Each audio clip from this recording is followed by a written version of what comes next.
Well, it was good to be reminded that there is no love lost between the Cincinnati Bengals and the Pittsburgh Steelers. One of football's nastiest rivalries had another chapter on Sunday, and there's going to be some fallout. Let's get started.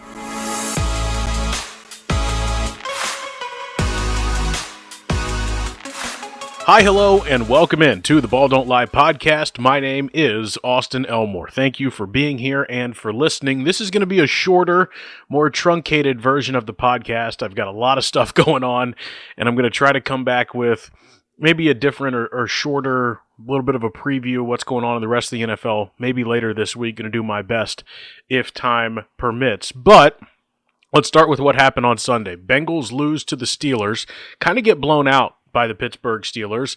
Not a huge surprise. Cincinnati is now 3-7 in Pittsburgh over their last 10 games at that stadium. And it's always been a tough place to play, always been a difficult opponent. You can make the argument that Cincinnati should have lost the first game that was played on a Thursday night. That was true Flacco mania coming out on that game. But Cincinnati this time played a little bit better defense, but the offense went dormant. Let's start with the weather. Extremely windy, gusting, kind of nasty, but typical AFC North November weather. It had an impact on special teams, it had an impact on the coach's decisions, and it had an impact on the passing game. The other thing I think that had an impact on the game was TJ Watt driving Joe Flacco into the ground. Flacco wasn't great on Sunday. He was inaccurate.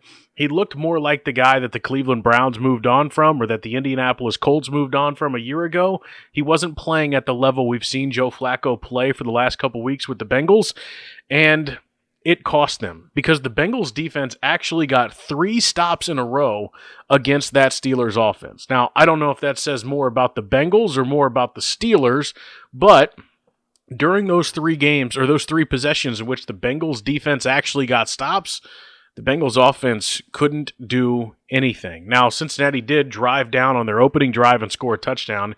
It was their first opening drive touchdown since week 1 in Cleveland. Kind of hard to believe, but it's true.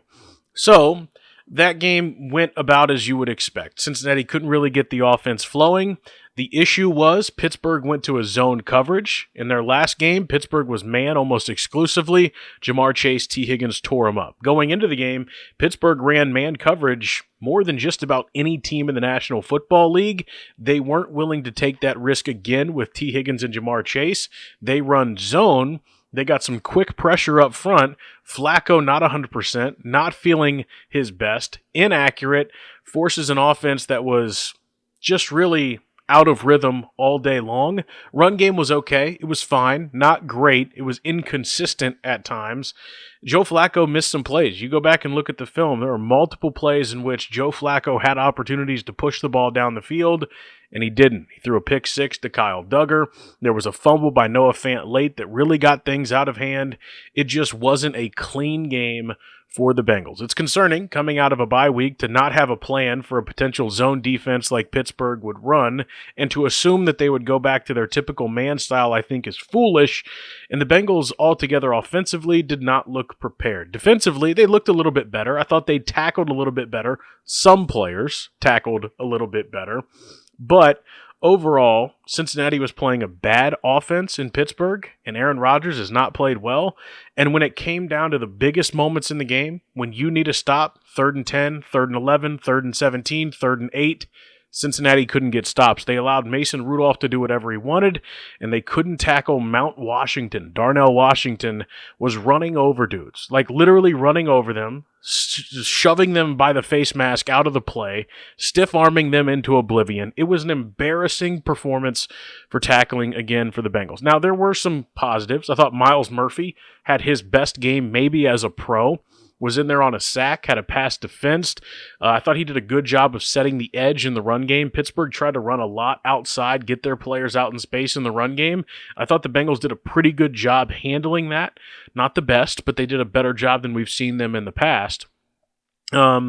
And then on top of it, the tackling just continues to be an issue. Geno Stone, some of the worst effort put forth in tackling that I've ever seen. We want to talk about business decisions being made, guys thinking about their future rather than right now. You saw that with Geno Stone. And that's a tough pill to swallow because when you're not putting forth your best effort, when you're not trying at the best of your ability, when you're not doing everything possible to put yourself in a position to make a tackle and to help your team, it's disheartening. And Geno Stone, quite frankly, played scared. He played like he didn't want to play football. He was afraid to tackle. His effort was minuscule at best. It was mediocre.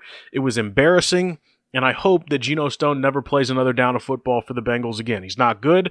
He can't cover. He can't tackle. At this point, now with the season over and Cincinnati sitting at 3-7, it might be time to move on from Geno Stone, give P.J. Jules, Tyson Anderson, whomever else a chance, because losing to Pittsburgh and getting that first AFC North loss basically shores up the fact that you won't be going to the playoffs no matter what happens the rest of the season. Now, if Cincinnati rattles off 7 straight victories, they'll have a chance. We all know that's not going to happen, especially with 2 games against Buffalo, another game against Baltimore, Arizona, who's had really good offensive numbers, Cleveland never easy, even if it's late in the year, Miami has looked a lot better, and oh, by the way, the 9-2 New England Patriots come to Paycor Stadium this weekend. Not going to be easy for Cincinnati. But let's not bury the lead. Let's focus on the biggest story. It was Jalen Ramsey and Ja'Marr Chase. These two do not like each other. They have not liked each other for a long, long time. I can't tell you one single person in all my years watching the National Football League and following it closely, I have never heard one good word about Jalen Ramsey as a person, as a human. We've heard a few good things about him as a football player. Not really this year because he's too slow and stiff to play cornerback, so Pittsburgh moved him to safety. And he took a cheap shot on Ja'Marr Chase earlier in the game. It went uncalled. It was a hit that really wasn't called for. The ball was nowhere near Chase. It was late. It was a hit that really should have been flagged. So that might have been the first part of it. Keep in mind these two have a long history, and Ja'Marr embarrassed his ass on Thursday Night Football a couple of weeks ago. So they start pushing and shoving, and who knows what's coming out of the mouth of both Jalen Ramsey and Ja'Marr Chase.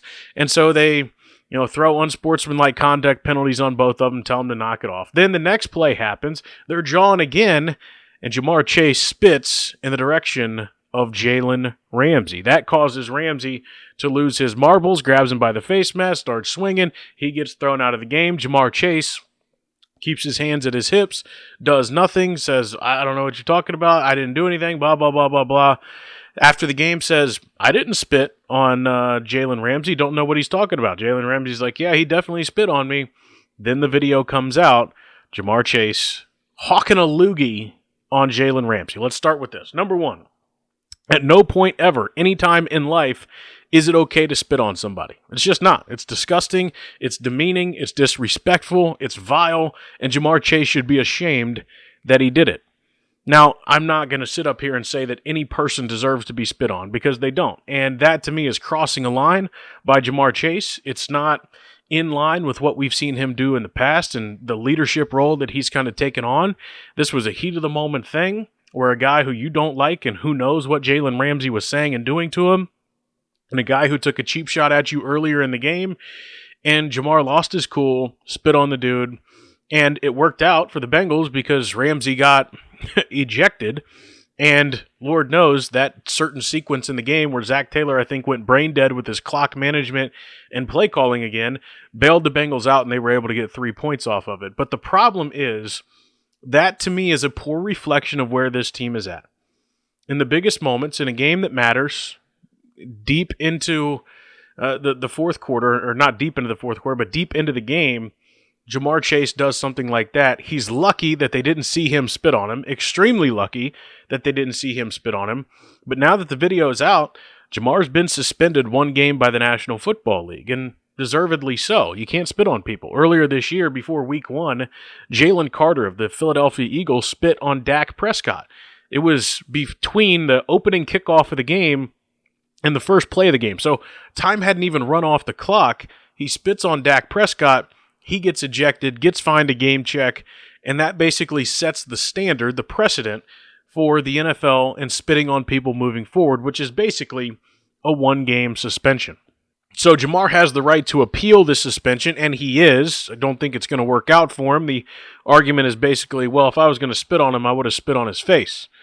And essentially saying, I spit in a different direction, the angle makes it look like I spit on him, blah, blah, blah, blah, blah. Either way, doesn't work, and it's just a microcosm of where this team is at right now.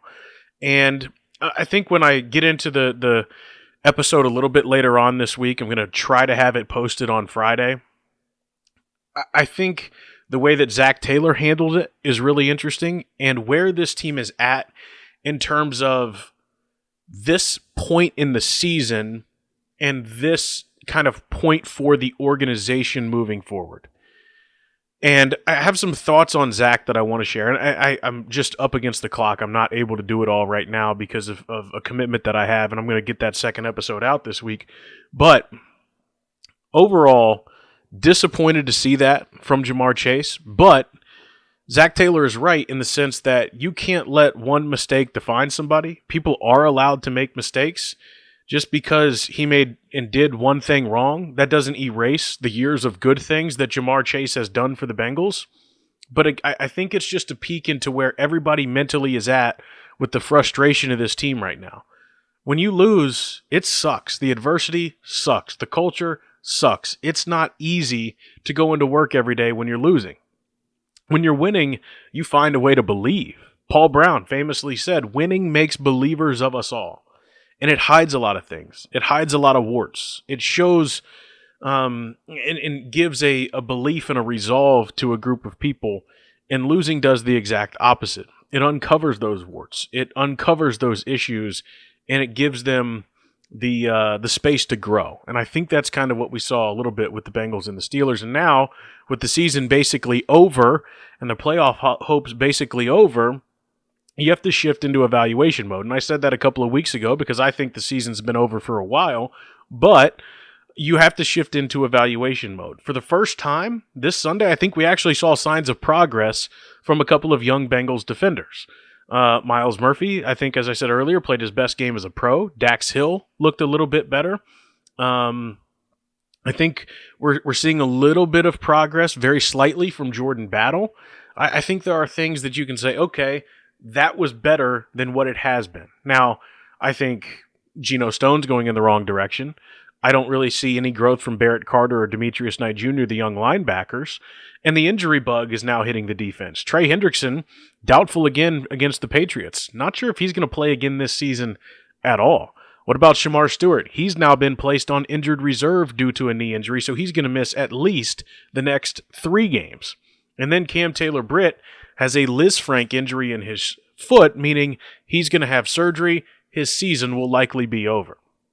So there's a lot going on with the Bengals defense, and I'm curious to see if the personnel changes are going to start happening, just to see, okay, we're losing. Who do we have here? Who can be a part of this team moving forward? Because now that loss has happened in the AFC North, and I do believe the Bengals thought they could win that game.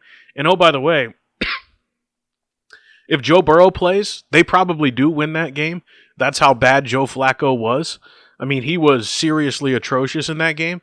If Burrow plays, maybe they win it, but they didn't. And they didn't beat the Jets, and they didn't beat the Bears, and now all that they thought they had in front of them is gone. Which obviously brings up the question, should Joe Burrow play? That's a good question that we're going to have to dive into. Zach shed some light on that earlier this week as well. We'll learn more about it as the week goes on. But the Bengals are just in a weird spot where things kind of boiled over, and you lost a tough, grimy, difficult, dirty game against the Pittsburgh Steelers. And now you've gotten into the end of November. The schedule's about to get as hard as it's ever been with New England, Baltimore, Buffalo, and Baltimore. You don't know if Joe's going to play or not. You don't know if Trey's going to play or not. Jamar's now suspended for a game. Other injuries across the defense. It's just ugly right now. It's not fun. And we've really exhausted every angle and every topic and every way to look at this team, and there's been very little that changes. And I'm really curious to see what things look like internally, what things look like from Zach Taylor, and how the Bengals will figure out what path they want to take going into this offseason. I'm going to do my best to get another episode up this week because I have some thoughts on what Zach Taylor had to say to the media. We'll do that later this week. Thank you so much for listening and following along. Please subscribe to the podcast if you don't already, or share it with somebody. You can also follow me on any and all social media at Audie Elmore. That's AUTYELMORE. Thank you so much for listening. Talk to you again later this week. And as always, have fun, be safe. Go Bucks.